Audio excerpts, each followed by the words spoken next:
Chapter 11. The floorboards creaked beneath Octavia's shifting hooves as she sat in the dimly lit hallway. She stared at the door before her, hoof raised in preparation.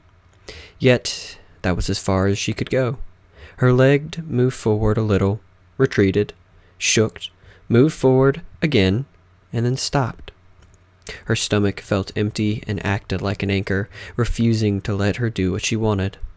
The hideous image of the club kept swimming back into her vision, the mass of unnatural flesh and color and sin within a cocoon of a noise and flashing lights. The memory made her whimper and tuck her tail between her legs. Octavia paced before the door, struggling to find her courage. Her cello case rocked with each turn. She said she would do this. This had been a promise. It was important that a promise be kept. She paused before the door, but she couldn't raise her hoof. A second passed, then another. She started pacing again. "You can do this, Octavia," she whispered, her eyes on her hooves. Just knock. It should be a simple thing. Just knock." Moving quickly, she made her way for the door and gave it 3 light raps. The sound seemed so loud to her, she had to fold her ears. Octavia shuffled from side to side, a circus act performing in her stomach. She held her breath and forced herself to stand perfectly still. The door didn't open. Maybe the knock hadn't been loud enough. She started to raise her hoof, stopped, and lowered it again. Maybe she's not home. She stepped to the door and raised an ear, bringing it close to the wood. There was no sound outside of the quiet buzzing of the fluorescent light over her head. Octavia stepped back, swallowing to apply moisture to her throat. She glanced down the hall in both directions. What would ponies think if they saw her just standing here? She looked ridiculous, her cheeks hot. She raised her hoof again, and then hesitated. "I tried," she whispered, stepping away from the door. She must not be home, or too busy. I'll come back again later. Yes, later. She turned and made her way for the stairs, moving just a little faster than she intended. Octavia came to an abrupt stop at the top of the stairwell, the inertia of her cello making her lean forward. 1 floor down, final scratched, just turned the corner. She spotted Octavia and gaped. The two of them stared at one another for a long time, one in surprise, the other in alarm. For a fraction of a second, Octavia considered bolting from embarrassment. "Octy!" Vinyl trotted up the stairs with a grin, bags of groceries floating around the corner behind her. "Hello, Vinyl." Octavia offered a sheepish smile. She went rigid as Vinyl hugged her, but it only lasted a second before she returned the motion. I thought I had missed you." "I'm glad you didn't." Vinyl pulled back. "Does this mean you want to give my music a try?" Octavia nodded with a weak smile. "All right!" Vinyl pumped her foreleg and bounced for her door, the floor squeaking loudly as she moved. "Come on, let's get this started. This is going to be awesome!" Pressing a hoof to her chest, Octavia breathed out slowly. Her trepidation fled like water pouring down a tall hill, and at last she began to relax. She turned to follow, glad that the hardest part was over. Her old roommate's legs danced about as she fumbled with the keys and her magic. At last the door opened and all the grocery bags floated inside. Vinyl stood to the side and waved flamboyantly, using what had been her most exaggerated fancy accent. "If it pleases thou, my amour awaits." Octavia pressed her fetlock to her lips and snorted down a laugh, her cheeks puffing as she failed to fully control herself. She stepped up and patted Vinyl's cheek. "I think you mean boudoir, unless you want me to perform inside your cupboard." Vinyl blushed with a lopsided grin and thrust her hoof forward through the doorway. "Just get in here." Octavia did as she was told, though she had to step carefully to get her cello to fit. One of the reasons she had chosen the apartment next door was because the building happened to have slightly wider doorways. Vinyl's apartment was larger than Octavia's, but just barely. The peeling wallpaper was a dark green, the floorboards creaked even more loudly than they did in the hallway, and the cabinets were decorated with the stains from meals spilled long ago. Essentially, it had looked just like Octavia's, with only wooden floors, darker colors, and a bunch of posters featuring assorted bands the likes which Octavia only knew by name. The lights were a dim blue, but that didn't surprise Octavia in the least. She knew her old roommate's quirks better than any pony. There was one oddity, though. She tapped her hoof on the floor and noted the distinct lack of trash. "I see you finally learned how to clean up after yourself." Vinyl chuckled as she walked into the room, her mane glowing as if electrified under the blue lighting. "Not really. I just wanted the place to be ready for you when you got here. I remember how much of a mess used to really annoy you." Octavia blinked and glanced back at Vinyl, who was busy putting away her groceries. "You cleaned up? For me? Vinyl, you never cleaned up when I lectured you back in school." She reached for a bag. "Nuh-uh." Vinyl caught the bag in her magic and pulled it out of reach. "You just make yourself at home." "But I..." "Nope." Vinyl shook her head forcefully. "I finally got you in here, and I'm not about to make you do anything." Octavia raised an eyebrow. She leaned forward and turned her head to study her companion. "What's going on here?" With the last of the food put away and the bags thrown in the trash, Vinyl turned to find herself the target of a peering eye. She blushed and giggled, running a hoof through her shimmering mane. "I just wanted everything to be perfect, you know?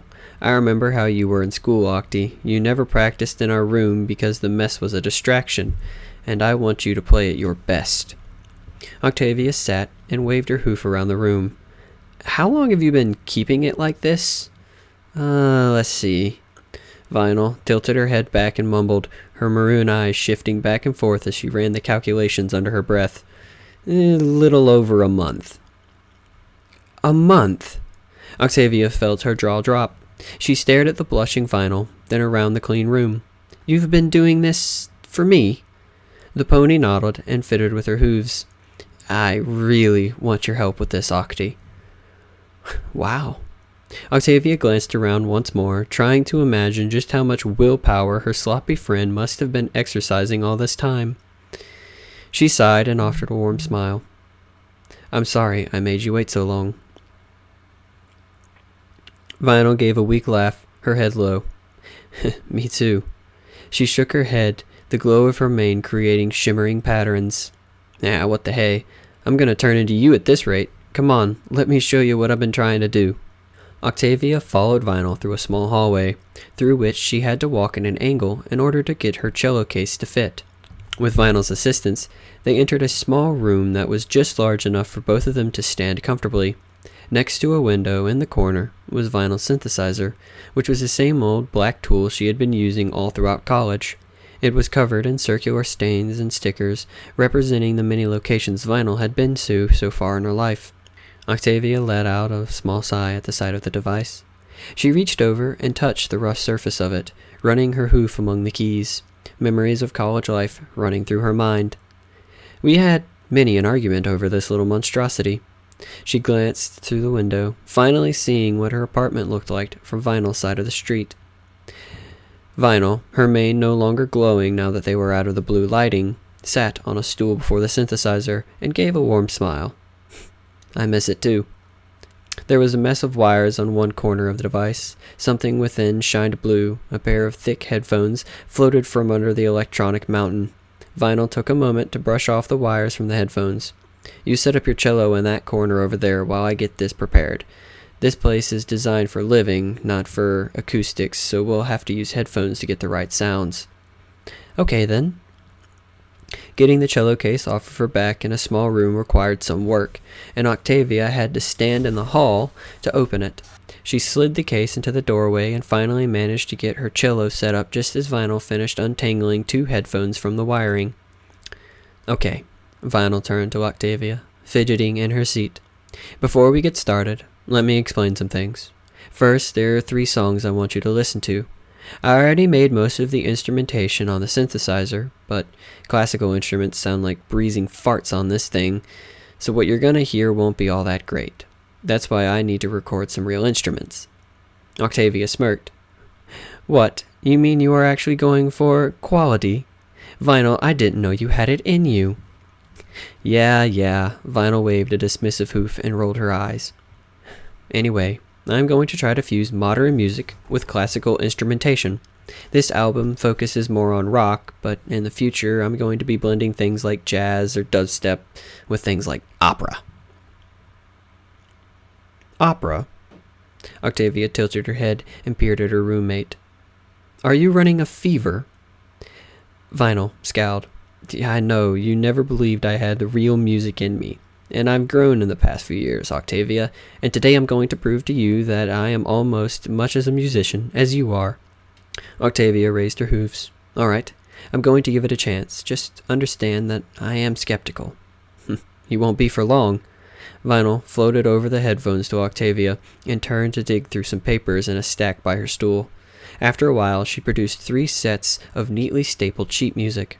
2 of them came to rest on the synthesizer, whereas the third floated over to the stand Octavia had set up in the corner. 3 songs in the album feature a cello prominently, Vinyl explained. Some of them, like this one, will have multiple cellos. The music there is just for one of the cello parts. The rest will run through the synthesizer for this playthrough. Octavia picked up the sheet music and flipped through a few pages. It appeared above average difficulty, but that was one of Vinyl had given her before, so she had no trouble playing it. "All right, let's do this." This one represents the kind of sound most of the album will feature. Think of it as a title track. Vinyl floated the headphones over to Octavia, who took them in her hooves. She glared at Vinyl and put them on. "Here goes nothing." She took up her bow and prepared to play, her eyes set on the sheet music. Vinyl licked her lips and turned on her machine. She pressed some of the buttons before setting her own headphones on. Hers had a small microphone. "Give me a moment. I'm removing your part from the pre-recording." "A few more seconds with toying with buttons. I'm going to turn the pages for you, so just focus on playing." "Got it." Vinyl finally finished. Her hoof shook as it hovered over a final button. Her voice was steady. "You ready?" Octavia gave a nod. She pressed the button and promptly rolled her stool so that she was by Octavia's music stand. Several seconds passed in silence, as a light buzz of static filled Octavia's ears. Then, with a sudden burst, the sounds of drums filled her head. The impact made her jump, but she kept her attention on the sheet music. She could hear the accompanying cellos, 3 of them playing rapid notes in low volume. Vinyl was right about the sound quality, but at least Octavia could recognize the intent. Her part came. Though her cello was muffled by the headphones, a lifetime of hearing it made it seem so much more powerful in comparison to the notes in her head. Octavia's head bobbed slightly as she carefully reproduced every note. The sound fascinated. There were no other instruments, just 4 cellos and the drums. Yet the addition of the drums and the fast soprano fury of accompanying cellos made for an entirely new music, wholly alien to her ears. She could clearly identify the modern aspects of the song, such as the structure, yet she also heard hints of classical attempts, particularly in her own part, which she now understood was the frontrunner of the entire piece from its much higher chords and longer notes. A melody of classical and modern. It was so different. The song wasn't long, perhaps only 3 minutes. Curiously, the song ended not with her cello, but with one of the others playing at a gradual, slower speeds. Vinyl had written a crescendo on the sheet music, which Octavia found appropriate. "So?" Vinyl leaned towards her, her eyes wide. "What do you think?" Octavia stared at the sheet music, gathering her thoughts and thinking on what she had just heard. She slowly pushed the headphones off one ear. "It's not what I expected." Vinyl swallowed and raised her sunglasses to rest on the top of her horn. "Is that a good thing or a bad thing?" Octavia raised her bow and thought a little more. "Good. It's a good thing. The drums worked so much better than I would have imagined." Octavia bounced in her seat, grinning from ear to ear. Good, really great. Let's do another. You're really going to like this one." She hopped off of her stool and hurried to the synthesizer. her hooves flying over the buttons with practiced precision. Octavia took the opportunity to look over the sheet music. She was stunned by her own feelings. This could work. Luna, help her, this could really work. All these years she had been struggling to create her own music, and her old roommate next door was pulling it off, efficiently. Vinyl's voice broke through her thoughts. Okay, I've got it all set up. This one is by far the most cello-centric and is less instrumentational. It's practically a solo. The sheet music was replaced in the stand. Octavia looked over to see Vinyl's hoof once again hovering over the starter button. The pony breathed as she had just run a marathon, and her eyes shined as she stared at Octavia. Ready? Octavia promptly reset her headphones and took up her position and nodded. Almost as soon as Vinyl pressed the buttons, Octavia began playing. There was much more of a electric feel to this song, a musical genre she had long ridiculed. Yet, as she finished the legato introduction and waited for the wind sounds to die, she realized she didn't mind them here. Perhaps because they were so quiet? She jumped into the main part of the song. It was a little repetitive compared to her part in the last one, yet it also had a flowing legato style that she enjoyed. At times she could almost hear a second cello playing in the background, but it felt like an echo of her own instrument. Maybe it was. Octavia began to sway, smoothly shifting between frequently alternating legato and staccato playing styles within the chorus. The synthetic beats seemed to shift into a pleasant background noise as she focused on her part, delighting in the steady, comfortable rhythm. The finale came abruptly, her hoof playing across the strings with expert precision to keep up with the rapidly changing notes until finally finishing off in a short but heavy tone. Just like that, the song was over. She stared at the sheet music, surprised that it was indeed the last page. She glanced with wide eyes at Vinyl, who was bobbing her own stool like a foal with a heart-warming present. You liked it, didn't you? I saw the way you were getting into it. Octavia pushed off her headphones. She would have smiled if one wasn't already plastered to her lips. I liked it. Vinyl, this is wonderful material you've created. I'm sorry I doubted you. Yes! Vinyl clapped her hooves and bounced. She bounced so much that Octavia began to wonder if her stool wouldn't break. This is going to be so awesome. With you frontlining these songs and a few musicians from around town, there's no telling how far this will go. It's a whole new genre, and we get to be at the helm. You mean you had others in mind? Octavia asked, curious to know if she knew any of the other names Vinyl planned to ask. Nope, just you. Vinyl spun in place, her stool swiveling as she kicked her hind legs playfully. I gotta take out ads for the others, do additions, but I just knew that you would be perfect for the cello parts. Goddesses, Octi, I can't even describe how good this feels. I am just glad to be part of it. Octavia tapped the sheet music with her bow. So what are you waiting for? Let's hear that third piece. Vinyl came to an abrupt pause, her ears lowering as she stared out at Octavia. Oh, right, the, third piece. She rolled her stool to the synthesizer and began to work on it, but much slower than she had before. Listen, this last one, it's kinda special. I've been working on it for a very long time, and it might not be very good. Octavia cocked her head. If it is anything like the others, I doubt you need to worry. Vinyl chewed her lip and wouldn't look at Octavia. It's not. This is going to be a bonus track or maybe a single. Oh? Octavia glanced at the sheet music, then back to Vinyl. What's so special about it, then?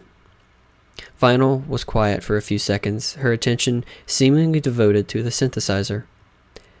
I've been working on this one for 5 years. What? Octavia gasped at her old roommate. We were still back in college then. You never mentioned anything about some special piece. Vinyl's entire body sagged, like a flower in need of water. I thought you'd make fun of me if you knew. I wouldn't. The pony turned about to glare at Octavia, effectively ending her objections. Octavia hesitated, clutching her bow close to her chest as she took in the accusation of those red eyes. Vinyl? Vinyl glared her way, her anger fading quickly. She began to fidget once again, and she was back to taking long, slow breaths, licking her lips, and reaching her trembling hoof for the button. "Are you ready?"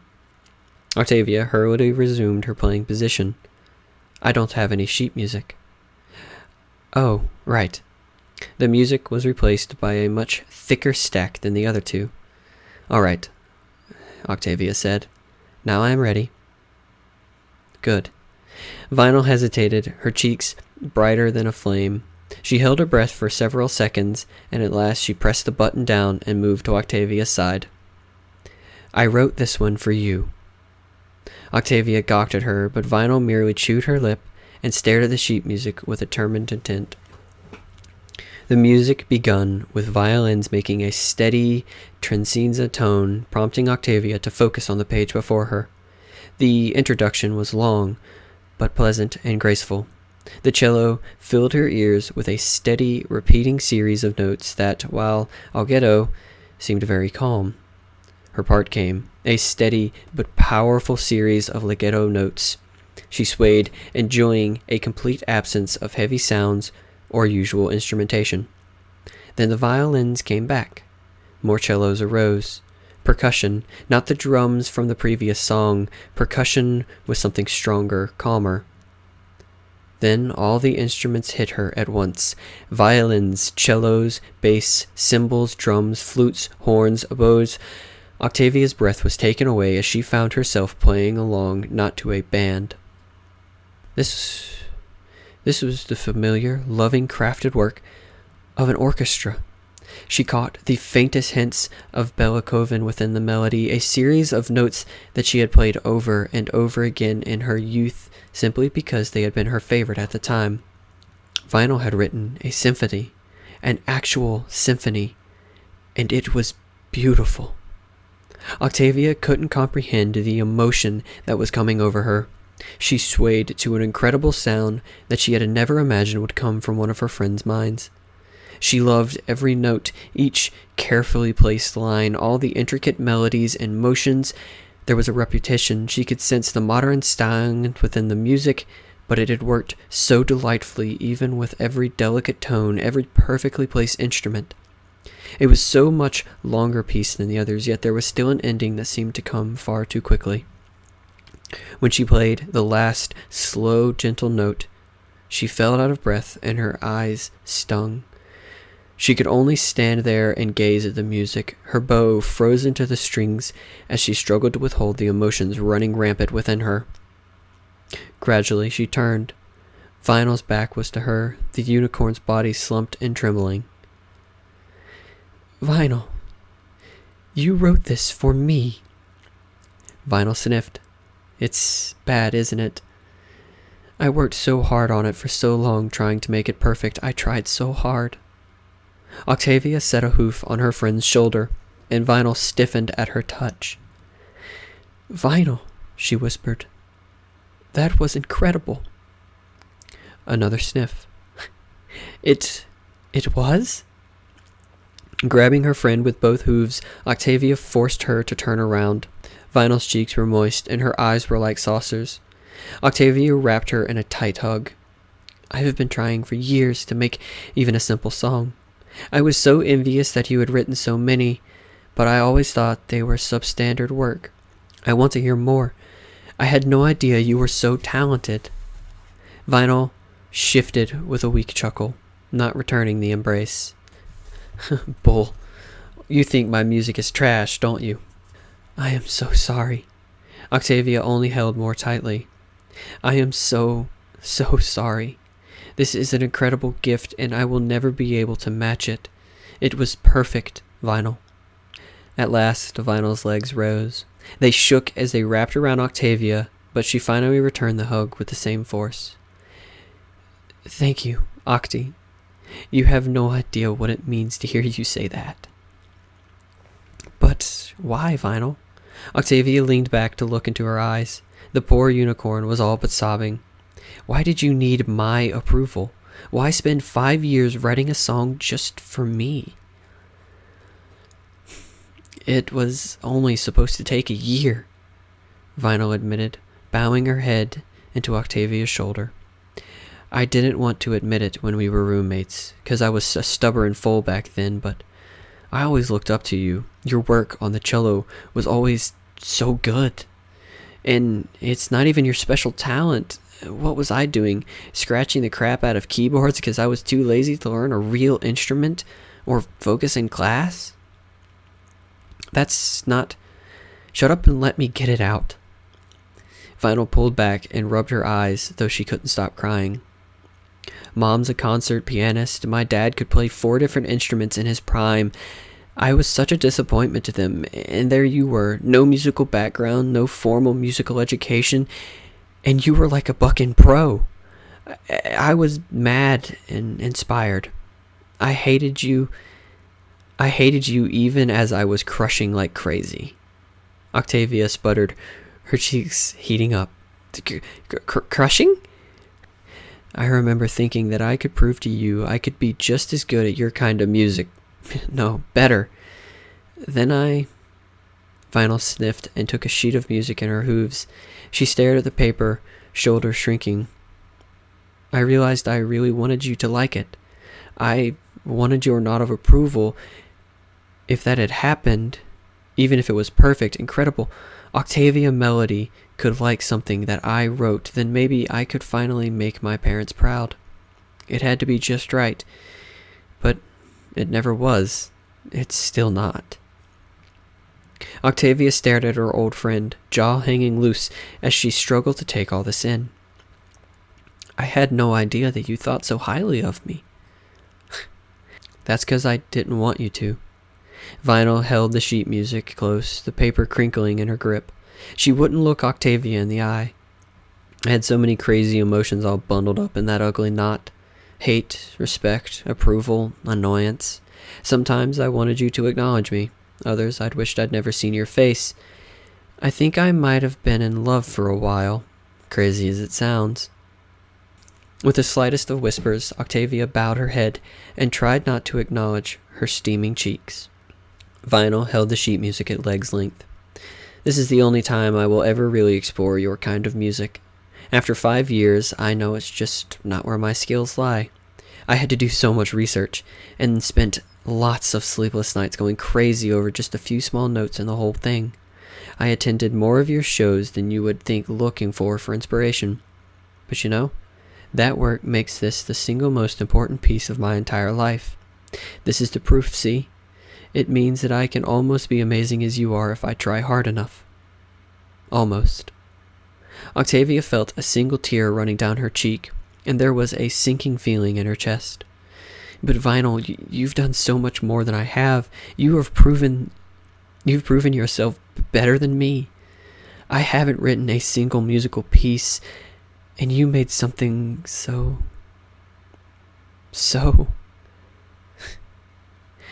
But you will, Vinyl said, a warm smile. I know it. Someday you'll get out of your rut, and when you do, you're going to write dozens of songs that will make this piece of amateur toilet paper it is. Don't say that. She shook Vinyl by the shoulders. It is a wonderful song. If it were a painting, it would belong in a museum. I've never been able to do what you've done. I'd be ashamed if I wasn't so flattered that it was for me. Vinyl looked at the sheet music, then to her. You really think it's that good? I do. Octavia nodded empathetically. Oh, Vinyl, it is incredible. I want to be part of this and help you make this an album. I promise I will never, ever, ever doubt you again. A weak smile formed on Vinyl's lips. Good. That's good. As long as you're with me on this, it means so much to me, Octi. If you had said no, I probably would have abandoned the project altogether. Octavia chuckled as she rubbed the back of her head. You don't need to put me on some pedestal. I'll happily give help. It is so much more than I could ever achieve on my own, but She shifted from hoof to hoof and blushed. Well, about this whole crush thing? Vinyl laughed. A real laugh, filled with relief and breaking of what could have been years of built-up tension. Don't worry about that. It only lasted a few months, and Then I came to my senses. Octavia hesitated. Really? Really? Vinyl nodded with a grin. I mean, seriously, can you imagine us as a couple? It'd be the craziest idea ever. We'd never know peace. With a hoof to her chest, Octavia released a long breath of air. Thank Luna, I thought things were about to get really awkward. I think things are plenty awkward, Vinyl countered with a chuckle. She took a moment to rub her cheeks free of moisture. Goodness, I haven't opened up like that in ever. It feels so good to get it off my chest. After 5 years, I can't imagine, Octavia replied with a grin of her own. So, when do we get started? Right away if you're willing. Vinyl bounced across the room and began digging through the wires. This is going to be the most awesome album ever. Just you wait. I've got the microphone so we can start recording right now. Octavia chuckled at her friend's enthusiasm. I don't think so. You want to record in here. This is not suitable at all. Vinyl huffed and turned to wiggle a microphone at her. I sure as heck can't afford a proper recording studio, so unless you've got a location in mind, this is as good as we gon' get. Octavia rubbed her chin in thought, then smiled. Actually, I do know of one place.